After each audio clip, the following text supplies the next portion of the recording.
Hello my friends. In this video we will be going through every reference in Clay's Pound Stikbot is the ruler of everything. So with that said, let us begin. Starting off with one of the more obvious ones, the intro is a parody of the actual opening to the music video. While somewhat unintentional, Clay filmed this at 12 FPS, almost half of the majority of the video, which gives it this nice somewhat choppy aesthetic. Another somewhat unintentional part is where the line reads as, Juno was mad, he knew he'd been had, so he shot at the sun with a gun.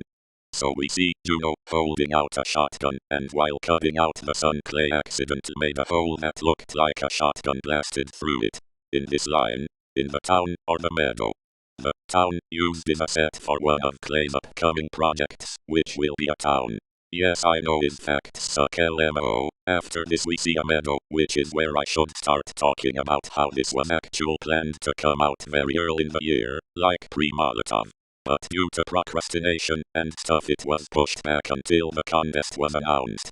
So with that said, this meadow shot Clay filmed months ago. But besides this, everything else was made the week of the contest. Right here the camera zooms in just a little bit to give a strange feeling, but instead of keeping the camera zoomed in it stops halfway through and zooms out to do something with your eyes. I don't really know if it worked, but I hope it did.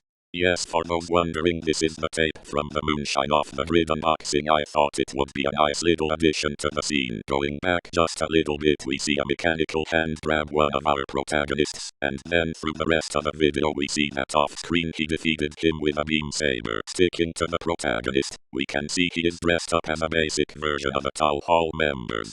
The band, who made the song, for those who don't know. Due to the fact that my current editing software is very bad, it could not handle this video's timeline, so I had to constantly make new files and such, so this one scene is a bit destroyed due to this bad frame over frame switch. But what is supposed to happen in that the guy in the tie, I have still not come up with names, shows that he can be tall so he stands up on stuff. But the clickbot not being found of this kicks what he's standing on, so he gets launched across the room.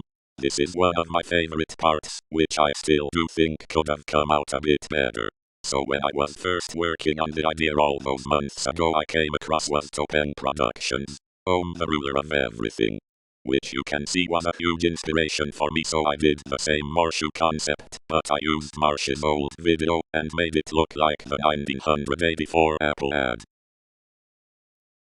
After this I took the oh no oh yeah part, and took the Stikbot logo, and just changed the words to make it look like oh no oh yeah, you get the point.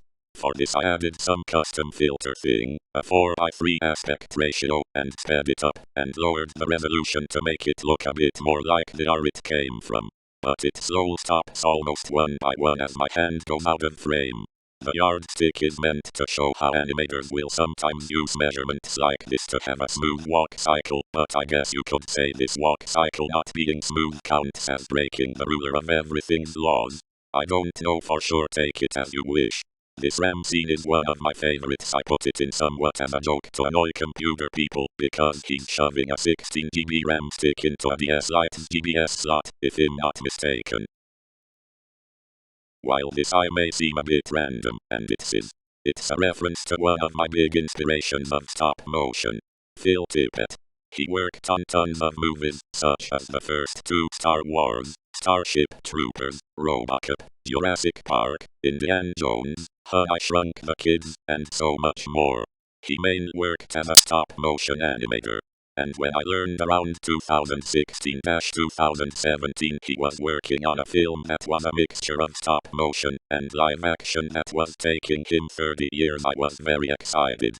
Mad God, which is the name of the movie, came out on Amazon and probably somewhere else. It's amazing and has some Easter eggs in it like 3A robots in the background and stuff. It's epic and I would highly recommend it. It is quite gory, so if that's not your thing then maybe not, but it's incredible. But as a reference to it I put in one of the most famous scenes, which is the eye.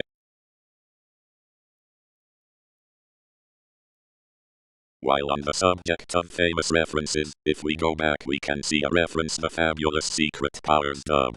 People still debate what the ruler of everything is about, but I personally see it as something that could describe anything. Or at least in the video we see these almost wax-like creatures taking down the powerful ruler of everything, so I thought why not have the two protagonists form into one to control the ruler of everything. That is at least what this part means to me.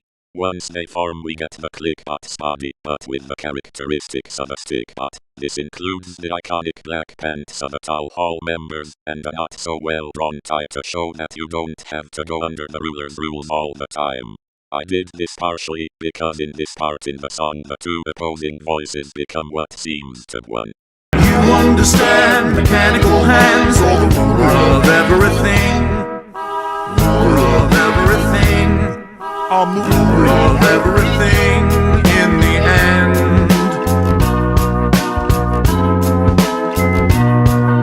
Without looking down, gliding around like a bumbling dragon I fly. Scraping my face on the sky. Oh no, no, oh yeah.